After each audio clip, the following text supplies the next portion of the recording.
All right. We're going to go in 3, 2. Hold on one second. Dude, listen to yourself talk. I hate that. We're going to go in 3, 2. All American Gunslingers presents Ubaldi Reports. Hey, everybody. This is John with Ubaldi Reports. And with me tonight, as I got my favorite cohorts, we're going to be discussing issues facing America, whether domestically or internationally. And this is all coming for veterans. And it's kind of ironic what's going on in the world right now. Now, I'm sure by now everybody's heard, unless you're under a rock, that there was a major terror attack on Saturday. I woke up Saturday morning and Hamas had attacked various Israeli settlements throughout southern Israel. And then 4 days later, this is Wednesday, and about 1,100 or plus Israeli citizens have been killed. 40 children were killed and beheaded. And it was just a barbaric act. So this is what's all going on. Are we calling this a terror attack, or are we calling this an invasion? Because you could call it both, but it is a terror. It's a major terror attack on Israel. Most Jews died in since the Holocaust. Since the Holocaust, correct. So I have a question for you, John. Is Palestine a country? It depends who you talk to. Mm-hmm. That depends who you talk to. Some people say it is a country. Some people says it's not. The whole purpose of they wanted to get to, and the whole stated policy of the United States for both Republicans and Democrats since the Oslo agreements, I think in like 92, 93, was a two-state solution. So one Palestine, one Israel. What is Hezbollah and what is Hamas? Let's break it down that way. There's two different terror groups. Hezbollah is a Shiite terror group up in Lebanon. Hezbollah was formed in 1982 when Israel went into Lebanon and pushed up all the way to Beirut. They were trying to root out the PLO under Yasser Arafat, and they forced the PLO to Tunisia. And Hezbollah formed as the reaction to the Israeli invasion, and they're a Shiite. Now, Hamas was formed in 1987 during the first Intifada. The Intifada was a reaction by the Palestinians against the occupation of Israel, by Israel in the West Bank and Gaza Strip. Okay, go for it, Ray. So, Free Market Padmo said, if Palestine were a country, would the global community allow what Hamas has done? I have my own opinion about that, but... That's a good question, and I would hate to say this, it may not be the best answer. I don't know. Because right now, look what Hamas done, and look at the reaction. You have a lot of strong condemnation from countries like the United States. That's an obvious one. But you have certain countries in Europe. You have other countries, not so much. And you have the UN Secretary General saying he condemned him what Hamas did, but then he want peace already to not to go too far regarding what Israel's response was. I think if they had done things a little bit differently, like, actually consulting other countries of what's going on. What do you mean by consulting other countries? Who, Israel? I think the question was, if Palestine were a country, would the global community allow what Hamas has done? I think if Hamas had started to reach out and say, hey, what we're going to do is attack like militarily, maybe there would have been talking points. But when you go kill innocent civilians, and then especially all of a sudden, that's where I can group it as a terror attack, because they targeted.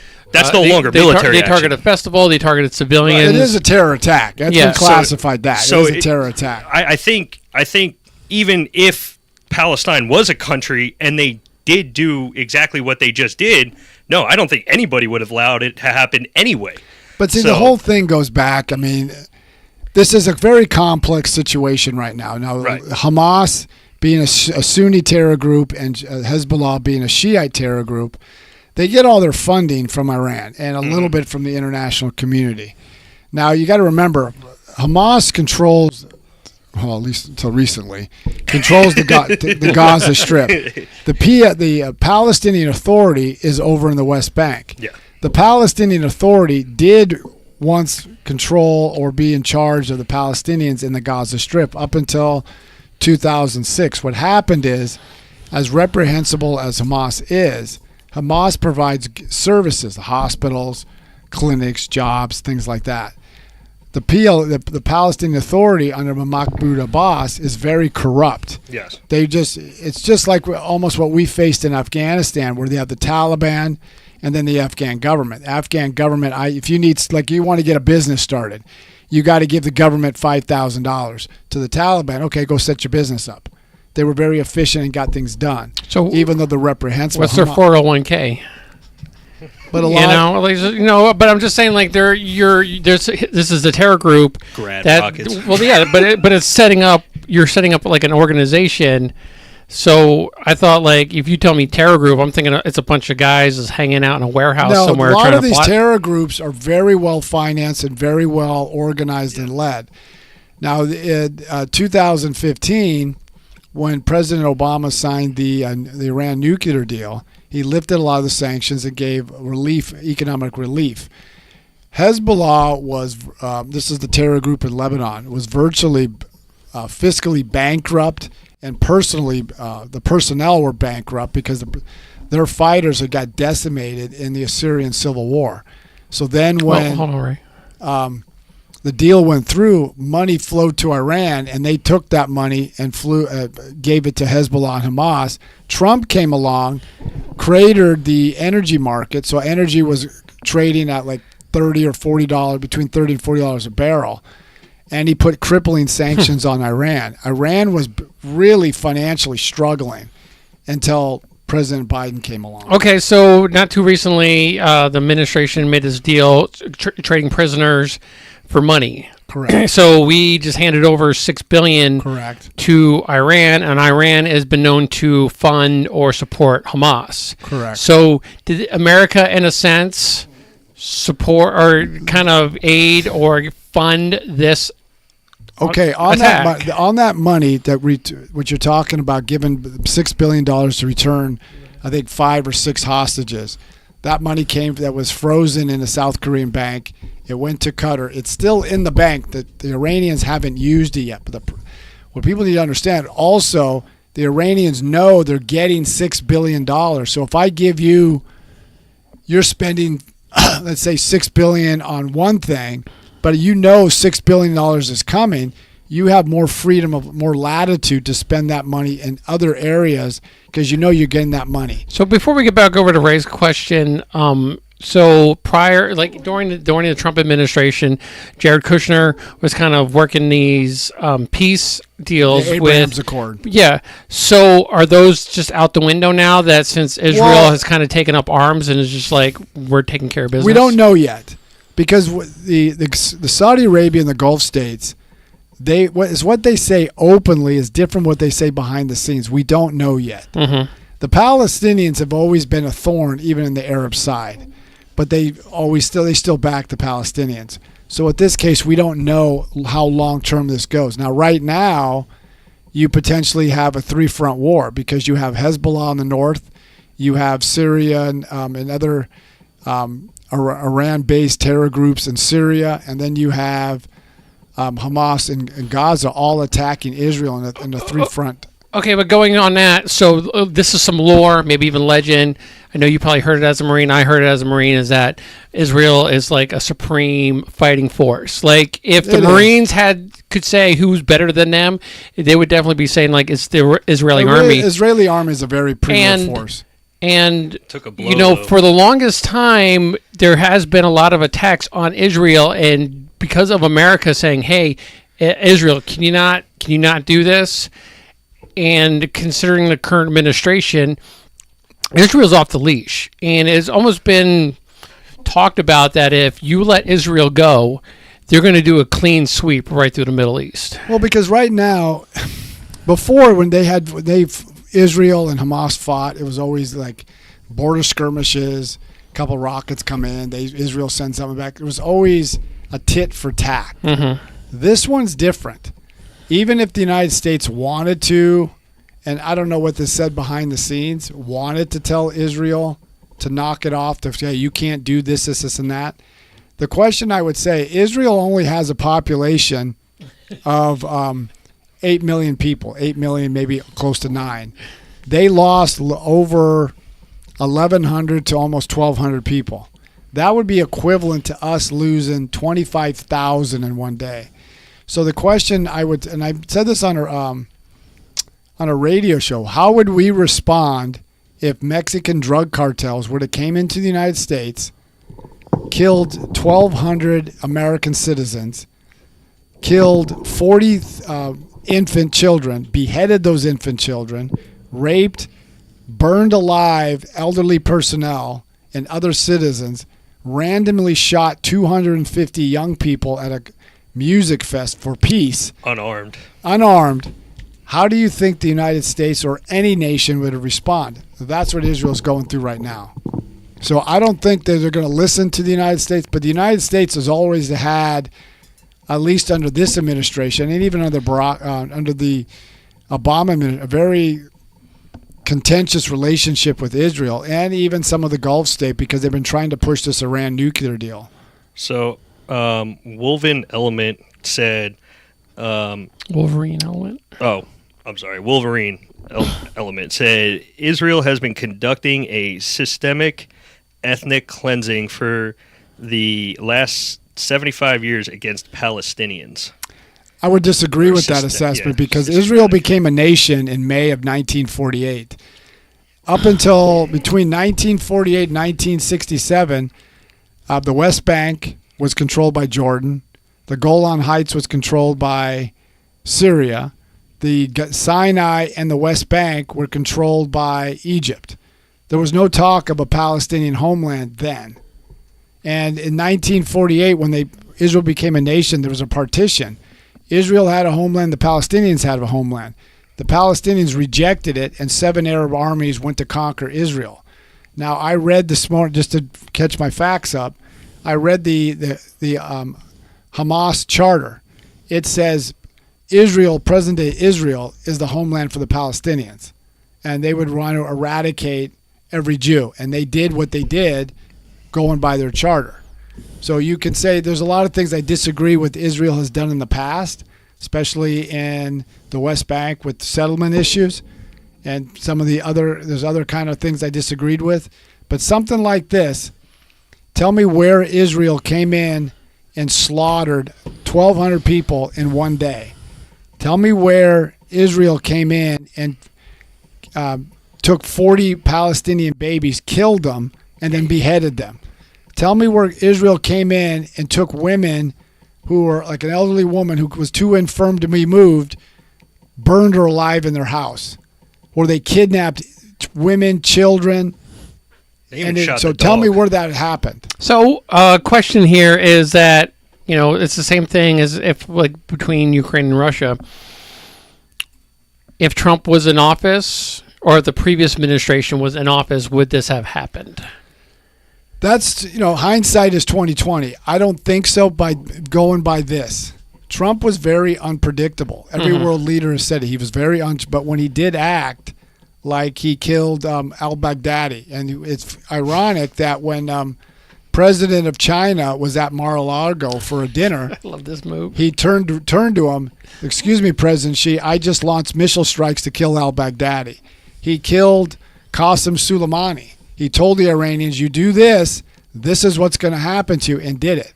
Then in Syria, when Russian mercenaries under the Wagner Group attacked a U.S. Special Forces compound, they killed 250 Russian mercenaries. So Putin didn't move. You notice how President Biden was the foreign policy expert. When he first got elected, we were told that this is the best foreign policy team that this country's had, probably going back to the Truman administration. But look where we are right now. We have a proxy war with Russia, a potential war with China. Now we're in another war, another regional war in the Middle East. But then look what he was trying to do with Iran. He gave Iran, sanctions relief. He gave them money. He gave when Iranian forces or surrogates attacked U.S. forces, only a couple times did they respond back. So he showed weakness, and this came up. And then he was asked about our own intelligence failure. So I have a question for Ray, because he's not really supportive when it comes to, say, Ukraine or us supporting Ukraine. But how do you feel about the U.S. supporting Israel?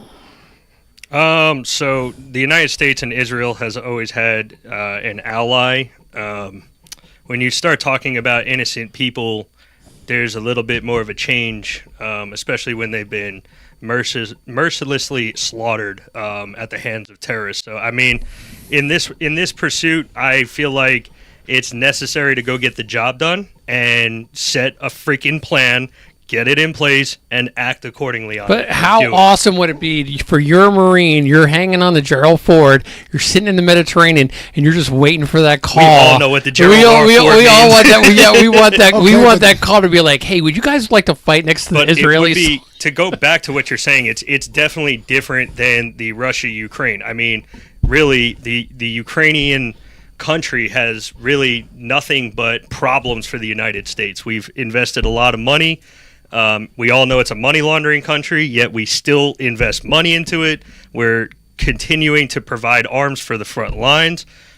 European countries have really started to take action on not giving funds and equipment to the front lines, and instead they are now holding back Poland, other countries, because they want to get ready because they know it's coming. Inevitably, Russia will take Ukraine.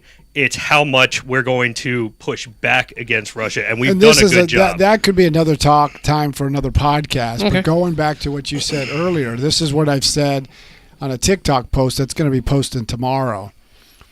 Is now President Biden spoke out on Saturday, right after this happened, gave a brief statement.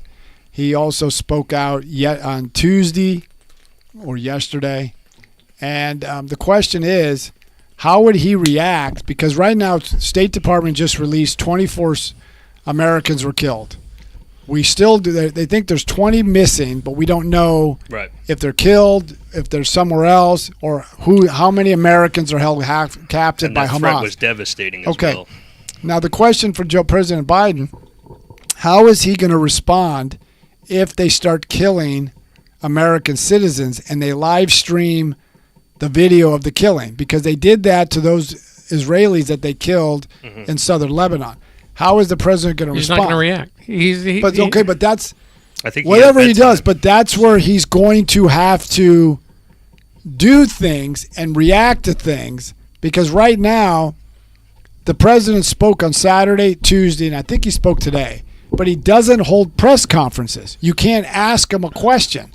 So I'm not sure how much the American people are going to stand by when all this is going on and nobody.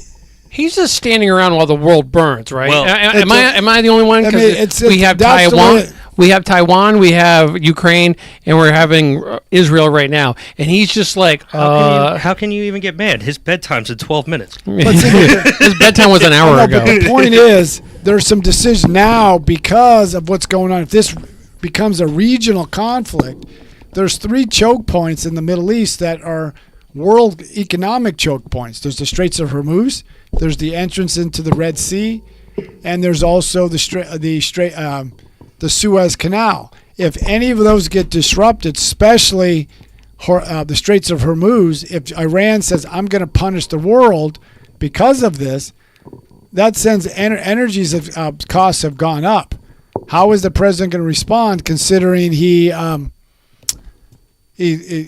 shrunk the U.S. Strategic Petroleum Reserve, and if he opens it up and we have to use 20 million barrels a day that we use, we would have expended that in 17 days.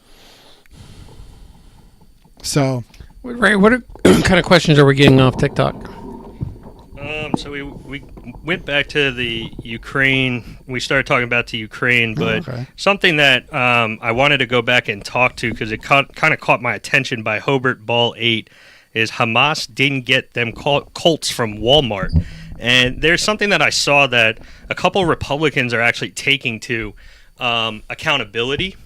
So what do we hold them accountable? Because we saw a lot of videos of M4s being used in the terrorist attacks. So were they American supply or were they terrorist supply? Can you repeat that question again? Where are the weapons coming from? Are they coming from Afghanistan or are they coming from Ukraine? Because they're American weapons. They are not Russian. They're not Soviet weapons. No, they're coming from They're coming from, a lot of the weapons are coming from Iran. And a lot of them are coming from Syria. They come throughout the Middle East. The one report, and it's still unsubstantiated, was coming from that weapons came from that we left in Afghanistan. They were sent to Hamas. That has never been confirmed yet, so I can't confirm that, but that's an unsubstantiated report.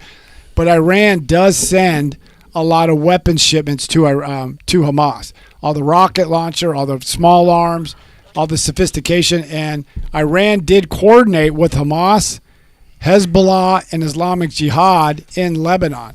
And what earlier you talked about how the vaunted Israeli intelligence, which is world-renowned, but sometimes what they do is what we do. We rely too much on too much on high technology, and not enough on the human side of things. Mm-hmm. And understanding that the way to, like, they trained some of the terrorists. They had a camp built up inside Gaza.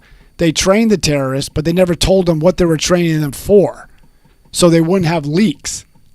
So Israel's going to get to they're going to do a major assessment of what happened. And in the past, they did this in 2006 when they fought Hezbollah, and their prime minister, defense chief, and their version of the chairman of the Joint Chiefs of Staff was fired and had to resign. So, but a lot of this support comes from Iran. Okay. So a little something, this is kind of hitting home too, is that we are now seeing a lot of Palestinian support in our own country. Where is that coming from, or where is that? Where is this coming from? Because it's a misguided. You have a lot of support for the Palestinians because Americans don't understand the complexities of the Middle East. I would beg to ask any of those people tell me the difference between a Sunni and a Shia. Mm-hmm. We had Harvard University come out in support of Hamas. Ask them, tell me the difference between... Wait, university? Harvard University. Came out for Hamas. There was 32 student groups supporting the Palestinians.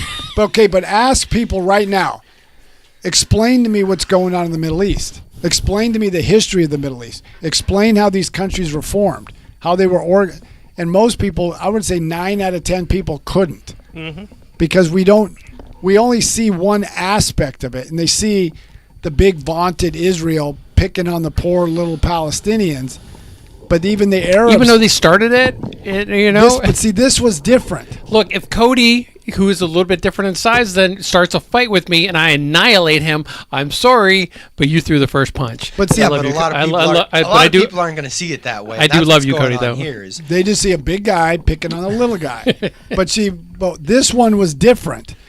Hamas has always launched rocket attacks. Hamas has, captured a soldier here or a couple of civilians here. This one is different. They launched an air-sea land attack into southern Israel, killed well over 1,100 people, 40 infants, beheaded them, raped and killed and systematically shot civilians, execution style. This is why, if you listen to the Israelis, they're not playing on this one. Mm-hmm. They are going to crush. I want them to let go. I want them to just go. I want them to unleash. I want to see what. I want to. Yeah, I know. I just want to. They will eradicate. Now the problem. The entire Middle East. Okay, the problem the Israelis are going to have. They can do what you suggested.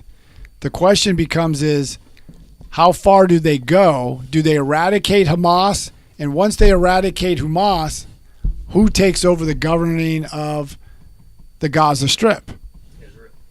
Yeah. But see, but Israel had that before, and it just became too problematic for them, material-wise, funding-wise, and everything else. So, I don't think you got to worry about it when it's gone. But the other thing that no one's talking about is President Biden, when he spoke to the nation yesterday, I got to see what he says today, never mentioned Iran. Now, you got the U.S. government, John Kirby, the spokesman, you got the State Department. They're still waiting to see if there's evidence that Iran supported this. We know Iran supports Hamas. That's a given. So they should put back the sanctions on Iran. They should freeze that, at the very least, freeze the the $6 billion that's in that Omani account. So But we need direction. We need guidance from the president. So far I haven't heard that. So Johnny says, why does Israel have a border and checkpoints around Palestine? Because they have borders and checkpoints around all their countries, and because they used to be there. So would that mean that it's a country?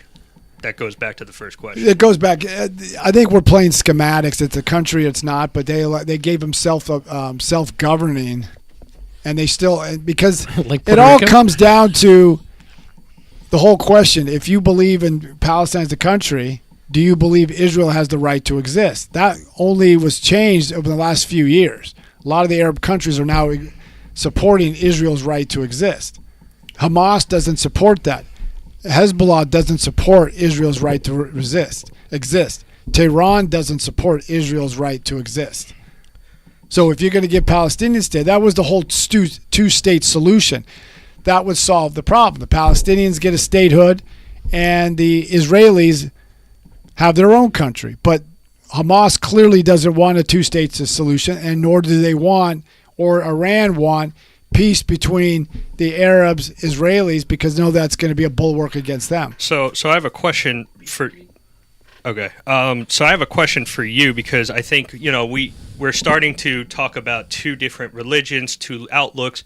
What is livelihood as a LGBT individual? What is are women allowed to talk as much as they do now? What is life under this regime? Under Hamas, it's Yes. a dictatorial regime, meaning you have to adhere to the fundamentalist principles of Hamas. Now, when you talk about LGBTQ, and when Biden first became president, they flew the LGBTQ flag all our embassies and consulates around the world. Well, not everybody adheres to that supports the LGBTQ thing. So if you're gay in the Palestine, Gaza Strip, or even throughout the Middle East, but you're definitely in the Gaza Strip, you're dead. You're dead. So it's interesting to watch a protest here. Yeah, but the thing is with the Hamas follows under that Muslim Brotherhood, that very, very fundamental aspect of Islam. Now, Islam does not preach this.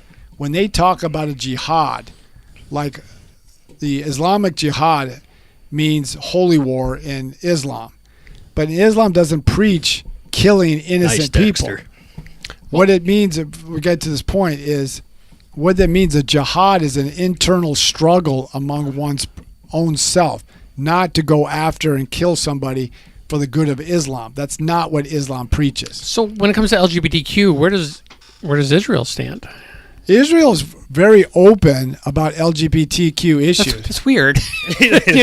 Like the one country that's open, they're like, no, we like the other country because they don't like us or something like that. The LGBTQ, I've read many books on the subject. LGBTQ, they're very, very open on that issue. They're very open on their sexuality as well, far more than many countries in the Middle East. They have a more liberal socially environment in Israel than even many Western countries in Europe and definitely the United States. They just can't run anything electric on a Saturday. They're only hung up. Well, there's a lot of people that California, whatever. Okay, but there are a lot of people in Israel who are very devout, but there are a lot of people who, all of us are Christian. How many of us go to church every Sunday? It's the same, yeah. I got heathen over here, but it's the same thing over there. There's a very devout individuals, but they have a very liberal when it comes to these social issues of social norms that would be surprising most people here. And they don't have any problems. They have gay pride days. They have gay pride celebrations. And women, they have as much rights as the United States? Yep, they're even sometimes more. What about Hamas? They have as much rights? No. And they can choose and all that? John, just to kind of let you know, we're going to wrap it up here. Okay. But we do have 200 plus people on TikTok. So please let the people on TikTok know that we're going to hold on after we end the podcast. So just hold on for a second. We will answer every question that comes up. So John, why don't you go ahead real quick and let them know how they can get a hold of us? You can get a hold of us by going to ubaldireports@gmail.com. That's ubaldireports@gmail.com. Or you can check us out on Facebook, Instagram, Twitter, and definitely TikTok. And we try to do this every week. Probably the next couple of weeks, because of the situation in the Middle East, we're probably going to stay on foreign policy. But we're going to keep hitting these issues. But also, let me turn everything over to Joe and Ray so they can tell us what we do before we go back to answering your questions. So we did get great news, and we're going to go ahead and we have a gun range. We're going to have a gun store, gunsmithing, all this, all in house. We are All American Gunslingers. You can get us at allamericangunslingers.com to get some more information. And just stay tuned, and we will talk to you guys soon. Yeah, keep following Ubaldi Reports, but now we're going to keep going and answer some of the questions that you have. All right.